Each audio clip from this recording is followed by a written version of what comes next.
के जो हमारे समाज के लोग हैं या हम लोग खुद बटे हुए हैं। आज देख पा रहे होंगे आप लोग कि संभाग स्तर के कार्यक्रम है, उसके बाद भी हमारी संख्या कितनी है, जबकि यहाँ पास बैठने की जगह नहीं होना चाहिए। और कहीं नहीं कहीं हमारे युवाओं को इस बात का तकलीफ है कि स्थानीय आरक्षण जब खत्म हुआ है, अभी आप लोग देख पा रहे होंगे कि जितनी भी भर्तियाँ हुआ है, आप अभी आरएचओ को हुआ, कृषि विस्तारक अधिकारी का तत्कालिक में देख पाया, हमारे स्थानीय लोगों का नहीं हो पाया, सब बाहर लोग आ गए हैं। यही स्थानीय आरक्षण बचा रहा था तो अभी बहुत सारे हमारे कृषि विभाग से पढ़ करके आए हैं, उनका नियुक्ति हो गया रहता। या तो अन्य कोई भी पद को देखेंगे, अभी शिक्षक भर्ती हुआ उसमें देख पाए होंगे बहुत सारे बीएड डीएड करने के बाद भी उनका सिलेक्शन नहीं हो पाया, और हुआ भी कहाँ चले गए, बस्तर, जबकि हमारे सरगुजा में पर्याप्त संख्या में जगह है। यदि स्थानीय आरक्षण रहता तो आज हमारे जो लोकल हैं वो यही भर्ती हुए रहता। और देख पा रहे थे पहले कि हमारे गांव में टीचर, हमारे भाई बहन चाचा बड़ा के ऐसे करके रिश्तेदार लोग, अपने गांव के लोग ही टीचर रहते थे, लेकिन आज अपने गांव में एक भी टीचर आपको नहीं मिल पाएगा, देख पाएंगे ना ही एक चपरासी मिल पाएगा। चपरासी से लेकर के आपका कोई भी पद, बड़े सेकेंड क्लास अधिकारी का जो भी पद आएगा, हमारे गाँव के आजू बाजू के लोग ही रहते थे, और वो आज नहीं के बराबर है। अब एक चपरासी बन पा रहे थे ना हमारे समाज के लोग, वो भी नहीं बन पा रहे हैं, क्योंकि हर चीज़ में यहाँ पर आरक्षण खत्म कर दिया, स्थानीय आरक्षण।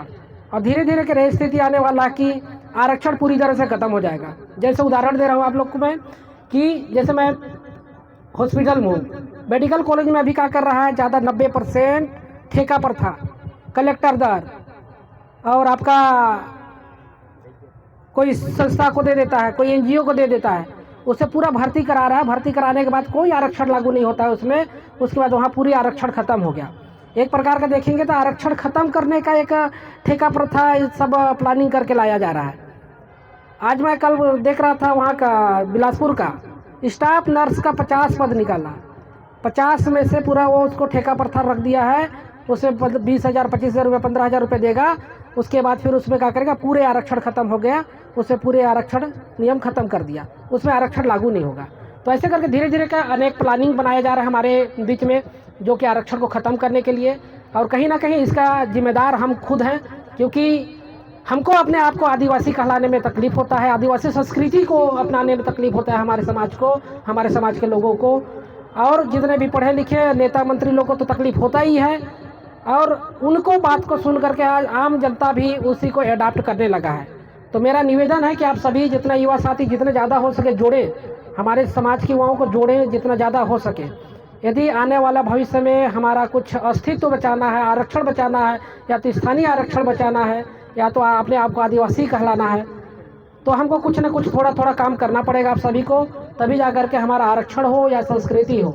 हमारा संस्कृति, हमारा आदिवासियत रहेगा तो आने वाले समय में आप अपने आरक्षण की लड़ाई लड़ सकते हैं, नहीं तो नहीं लड़ सकते। आपके पास दिखाने के लिए क्या है अभी कि आप आदिवासी हो करके? कहीं ना कहीं हमारा संस्कृति, रीति रिवाज, परंपरा ही है, उसको धीरे धीरे करके विलुप्त कराया जा रहा है, दूसरे के द्वारा कराया जा रहा है दिखाकर, और हम उसी को अपनाते जा रहे हैं। तो धीरे धीरे करके ये खत्म हो रहा है, आरक्षण खत्म हो रहा है, स्थानीय आरक्षण खत्म हो गया। आज कितना आवाज़ उठाए बताइए, सरगुजा बस्तर वाले कितना उठाए? हर गांव से यदि 3 लोग ही 4 लोग 5 लोग निकल के आ जाते तो अंबिकापुर बंद हो जाता। और वही स्थिति लाना है हमको। अभी एक नॉर्मल ज्ञापन है हमारा, ज्ञापन दे करके आचार संहिता लगने के बाद, यदि आचार संहिता के बाद हमको यदि धरना पड़ता है गांधी चौक में लगातार 1 सप्ताह 15 दिन तक, तो आप सब तैयार रहना, खाना पीना दाना वही बनेगा, वहीं बैठेंगे जब तक स्थानीय आरक्षण लागू नहीं हो पाएगा तब तक। क्या तैयार हैं आप लोग? बिल्कुल, हम सब बैठेंगे गांधी चौक में जब तक कोई अच्छा रिस्पॉन्स, अच्छा पहल मुख्यमंत्री के द्वारा नहीं किया जाता है, तब तक हमको बैठना है। आप सब युवा साथी इस चीज़ को समझ लीजिए, क्योंकि आने वाला भविष्य हमारा है, हमको समाज को चलाना है, हमारे बाल बच्चे आने वाले हैं, उनको ध्यान रखना है।